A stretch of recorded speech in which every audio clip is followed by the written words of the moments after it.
코로나 상황, 이번엔 전문가와 진단해 보겠습니다. 김경우 서울백병원 가정의학과 교수 모셨습니다. 안녕하십니까? 네, 안녕하세요. 확진자 수 추이를 보니까 물론 어제는 휴일 영향도 있긴 하지만 그래도 급증세는 확실히 좀 감소되는 것 같은데 어떻게 보십니까? 네, 그렇습니다. 오늘 아마 질병청 발표가 있겠지만 이번 주 신규 확진자 평균을 봤을 때 한 6천 명 정도, 그러니까 지난주 6,800명대보다 좀 감소한 수치인데 이 6천 명은 아마 2주 전에 신규 확진자 수가 되겠고요.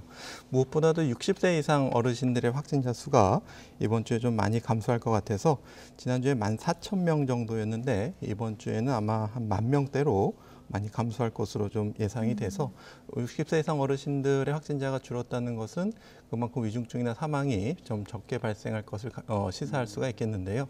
근데 문제는 지난번 최근까지 나온 것을 보게 되면은 미접종자군에서 한 5명, 그리고 접종 완료군에서 한 5명 정도 나왔다고 봤을 때 어르신들이 3차 접종을 많이 받게 되면은 미접종자군에서는 여전히 5명, 그리고 접종 완료군에서 5명 나오던 것이 이제 1명꼴로 줄 수가 있으면은 한 60% 정도까지 감소할 것으로 기대가 되는데, 문제는 이제 도로 확진자 수가 2배로 증가하게 되면은 다시 60세 이상 어르신들의 확진자 수가 12명으로 더 증가할 가능성이 많기 때문에 미접종자 확진자 수를 줄이는 것이 굉장히 시급하고 중요한 문제라고 할 수 있겠습니다. 네. 그리고 또 중요한 게 이제 치료제 언제 들어오냐, 먹는 치료제 언제 도입되냐 이거잖아요. 정부에서 오늘 발표한 게 먹는 치료제 60만 4천 명분을 선구매 계약했다 이렇게 발표를 했습니다. 그런데 또 중요한 게 이게 화이자사의 치료제인지 아니면 머크사의 치료제인지 이것도 중요하지 않겠습니까? 맞습니다. 이제 구체적으로 어떤 약이 어느 정도 수량이 들어오고 또 언제 들어오느냐도 또 중요하겠습니다. 40만 회, 60만 회가 언제 들어오지, 한꺼번에 많이 들어오긴 좀 어려울 것 같고요. 그다음에 이제 또 2가지 경구 치료제가 미국 FDA 승인을 보게 되면 조금 사용할 때 좀 우선순위가 조금 다른데요. 그러니까 1차적으로는 화이자의 팍스로비드가 효과가 더 좋기 때문에 1차적으로 사용을 하고, 머크사의 몰누피라비르는 1차적으로 어떤 다른 치료약을 쓸 수 없을 때 2차적인 선택으로 사용할 수 있게 이렇게 되어 있기 때문에 우리가 이제 1차적으로 팍스로비드 이외에 머크사의 몰누피라비르보다 더 효과가 좋거나 치료가 가능한 치료법이 있다면 우리가 좀 그런 방법들을 몰누피라비르보다 조금 더 우선적으로 이제 고려를 할 수가 있겠는데요. 지금 이제 몰누피라비르 대신에 쓸 수 있는 치료제는 이제 알려진 것처럼 항체 치료제 같은 경우에 이제 델타 변이에 대한 효과, 무엇보다 이제 오미크론에 대한 효과를 좀 추가적으로 봐야 될 것 같고, 또 최근에는 또 렘데시비르 같은 경우에 초기에 3일 동안 투여하게 되면은 중증으로 이완되는 것을 한 80% 이상 낮출 수 있다는 보고도 있어서 지금 보니까 치료제 효과가 수치만 봐도 확연히 좀 다르네요. 네, 그렇습니다. 그리고 이제 몰누피라비르 같은 경우에도 또 이제 사용한 또 대상군이 또 팩스로비드라 좀 차이가 있을 수가 있기 때문에 또 팩스로비드를 못 드시는 분들이 이제 2차적으로 몰누피라비르를 또 사용한다든지. 팍스로비드를 못 먹는 사람은 왜 못 먹는 건가요? 네, 일단 팩스로비드 같은 경우에는 지금 일단 간독성이나 신장독성이 좀 있을 것으로 예상이 되고 있기 때문에 중증의 간 질환이나 신장 질환이 있는 분들은 좀 신중하게 투여를 해야 될 것 같고요. 또 팩스로비드 성분 중에는 이제 2알은 그 항바이러스 효과가 있고, 또 나머지 하나는 그 항바이러스의 우리 인체 내 약물 효과, 분해를 저해하는 효과가 있기 때문에 다른 약을 또 드시는 분들이 이제 그 약으로 인해서 상호작용이라든지 또 약물 농도가 높아지는 이상 반응이 증가할 가능성이 있다든지 해가지고 좀 사용이 제한된 분들은 이제 또 몰누피라비르를 2차적으로 또 드실 수가 있겠습니다. 근데 몰누피라비르 같은 경우에는 또 우려되는 부작용이 있다고 하던데 이건 어떤 내용일까요?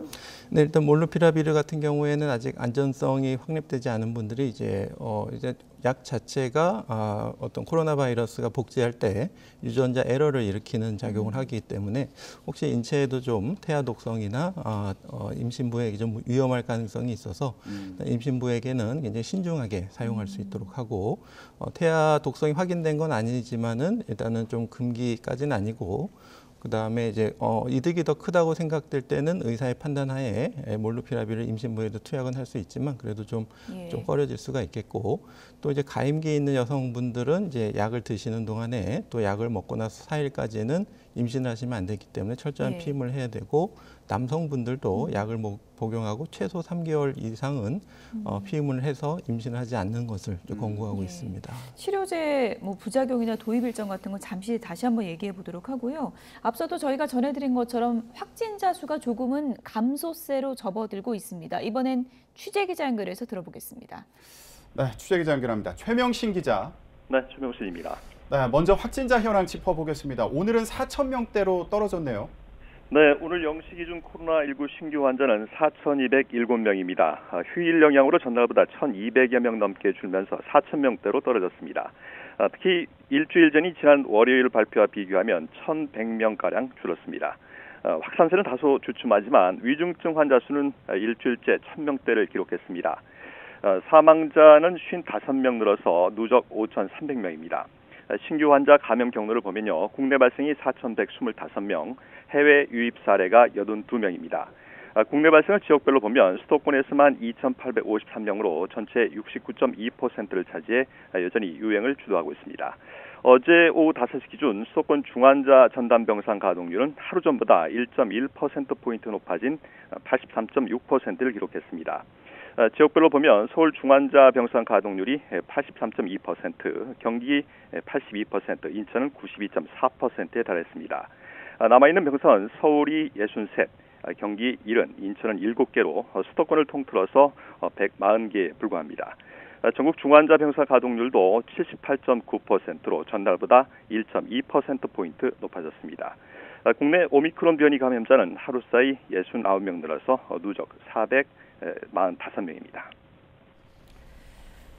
네, 그리고 조금 전에 확인된 내용이죠. 정부가 먹는 치료제 60만 4천 명분에 대해서 선구매 계약을 체결했다고 밝혔죠. 네, 권덕철 중대본 1차장은 오늘 오전 브리핑에서 먹는 코로나19 치료제 60만 4천 명분에 대한 선구매 계약을 체결하고 추가 물량 확보도 협의하고 있다고 밝혔습니다. 정부는 그동안 여러 차례 이달 중에 먹는 치료제 긴급 승인 여부를 결정할 거라고 밝혀왔었는데요. 권 차장은 질병관리청이 오늘 오후 국내 도입과 관련해서 국민에 보고할 예정이라고 말했습니다. 먹는 치료제는 앞서 말씀드린 것처럼 화이자의 팍스로비드와 미국 머크스의 몰루피라비르가 있는데 코로나 유행 판도를 바꿀 게임 체인저로 기대를 받고 있습니다. 정부는 국내 유행 상황이 좋지 않은 만큼 먹는 치료제 도입 일정을 당초 내년 2월에서 1월 말 정도로 최대한 앞당기기로 했습니다. 지금까지 사회부에서 YTN 최명신입니다. 네, 먹는 치료제 관련 얘기까지 들어봤는데 60만 4천 명분을 1월 말에 도입하겠다 이런 취지의 발표가 있었습니다. 이 정도면 시기와 양이 적절하다고 볼 수 있을까요? 일단 그 처방을 할 수 있는 고위험군을 어떻게 정하고 그분들이 이제 얼만큼 발생하느냐가 이제 중요하겠고요. 또 이제 조기 진단을 하게 돼서 만약에 이제 하루에 뭐 2,000명씩 처방을 하게 된다고 하게 되면은 한 달에 6만 회가 좀 필요한 부분이 될 수가 있겠고요. 문제는 이제 팩스로비드를 좀 1차적으로 투여하도록 권고하고 있기 때문에 팩스로비드를 이제 얼만큼 확보할 수 있을 것인가, 몇 월 달에 어느 정도가 들어올 것인가 이런 것들이 좀 최근 추가적인 관건이 될 수가 있어서 아직 이런 불확실성 때문에 우리가 좀 최대한 다른 준비도 같이 함께 병행하는 것이 매우 중요할 것 같습니다. 일단 화이자사 치료제가 들어오면 지금 연구 결과를 보면 효과가 상당히 높은데 60대 이상 어르신들에게 집중적으로 치료제를 사용한다면 병상 그 확보도 좀 할 수 있지 않을까? 좀 병상이 지금 포화 상태잖아요. 이런 부분도 해결할 수 있지 않을까? 기대감이 높은데 어떻게 보십니까?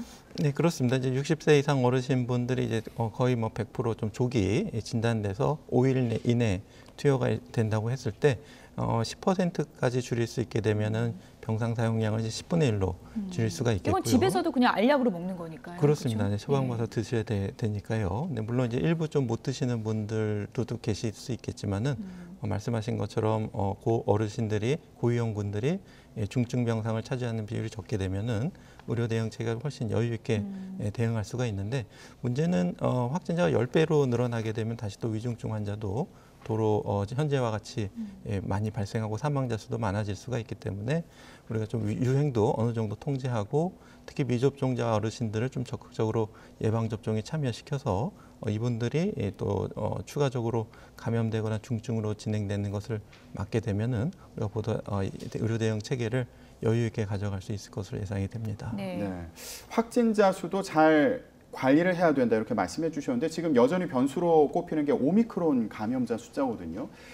근데 주목되는 부분이 입국 제한하지 않은 나라에서 감염자가 들어와서 퍼지는 경우가 많다. 네, 이런 소식이 전해졌습니다. 이거 어떻게 봐야 됩니까? 네, 그렇습니다. 지금 특히 영국 같은 경우에도 굉장히 오미크론이 거의 80% 이상 차지할 정도로 우세종이 됐고요. 미국도 빠르게 증가하고 있어서 아마 미국이나 영국 입국자들로부터 많은 확인이 되고 있고 또 이제 미국, 영국뿐만 아니라 뭐 전 유럽이라든지 다른 나라에서 오미크론 확진자가 증가하고 있으면서 전 세계에서 해외 유입을 통한 오미크론 확진자가 계속 증가하고 있는 양상입니다. 예. 그래서 지금 이제 변수가 치료제 들어오기 전까지 우리가 잘 버텨야 되는데 오미크론이 가장 큰 변수가 되는 것 같습니다. 이렇다 보니까 거리두기 이제 1월 2일까지잖아요. 이거 연장될 거란 예상이 많던데요. 동의하십니까? 네, 일단은 그 현재 오미크론의 어떤 위중증이라든지 또 이제 현재 우리가 맞고 있는 백신에 대한 어떤 면역 회피성 무엇보다도 위중증화율 같은 것들을 좀 같이 고려해야 될 것 같습니다. 그래서 지금 우리가 어느 정도 여유병상을 좀 확보하게 되고 또 오미크론을 우리가 좀 어느 정도 대면 접촉을 통제를 통해서 어느 정도 발생을 천천히 발생할 수 있게 조절할 수 있다면 일상회복을 조금씩 앞당길 수가 있을 텐데 문제는 아직까지도 미접종자분들이 많으시고 소아청소년에서 예방접종이 아직 좀 진행 중이기 때문에 우리가 조금 더 예방접종을 좀 더 빨리 진행시키고 의료 대응 체계도 좀 상시적으로 대응할 수 있는 체계를 갖춘 다음에 조금씩 일상으로 나가는 것이 필요할 것 같습니다. 예. 네. 그러니까 백신 접종률도 중요하다 이런 말씀이신데 지금 나온 얘기 중에 하나가 백신 3차까지 맞아도 오미크론 변이를 막는 데는 효과가 떨어진다, 어렵다 이런 연구 결과도 나왔더라고요. 그러다 보니까 이거 백신 추가 접종 굳이 해야 되냐 이런 생각하는 경우도 많을 것 같거든요. 네, 지금 오미크론이 빠르게 확산되는 이유 중에 하나가 말씀하신 것처럼 기존에 면역을 회피하는 능력이 매우 뛰어나다는 점이 되겠는데요.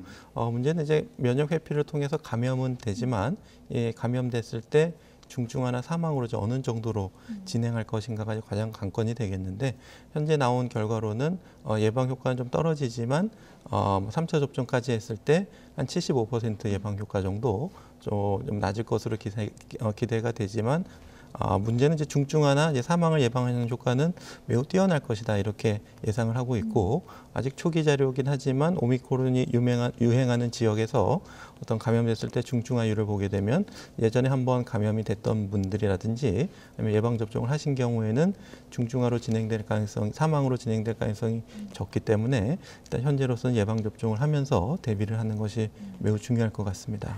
끝으로 이 부분을 좀 간략하게 짚어볼게요. 치료제 이제 나온다고 하니까 젊은 분들 같은 경우에는 이거 추가 접종 꼭 해야 되냐, 치료제 나오면 괜찮을 텐데 이렇게 생각하시는 분들도 있는데요. 어떻게 보십니까? 네, 일단은 그 젊은 분들 특히 이제 중증으로 진행될 위험 요인이 없으신 분들은 이제 처방을 받기 좀 어려울 수가 있겠고 치료제를요? 예, 그렇습니다. 치료제는 중증으로 진행될 가능성이 높은 분들에게만 아마 처방될 가능성이 많겠는데 누가 중증으로 진행될지를 어느 정도 의학적인 어떤 기준을 가지고 있겠지만 또 그 기준에 해당되지 않지만 걸렸을 때 위중증으로 진행될 가능성이 많기 때문에 뭐 걸려보고 하는 것보다는 그래도 이제 예방 접종을 한 다음에 적은 양의 바이러스로 마스크를 잘 착용하시게 되면은 조금 들어오게 되면 그 정도는 우리가 무증상이나 가볍게 지나갈 수가 있기 때문에 굳이 이제 일부러 걸려서 모험하시기보다는 안전하게 예방 접종을 맞으시고 걸리더라도 가볍게 지나가시는 전략이 매우 중요하실 것 같습니다. 네. 여기까지 정리하겠습니다. 지금까지 김경우 서울백병원 가정의학과 교수였습니다. 고맙습니다. 네, 감사합니다.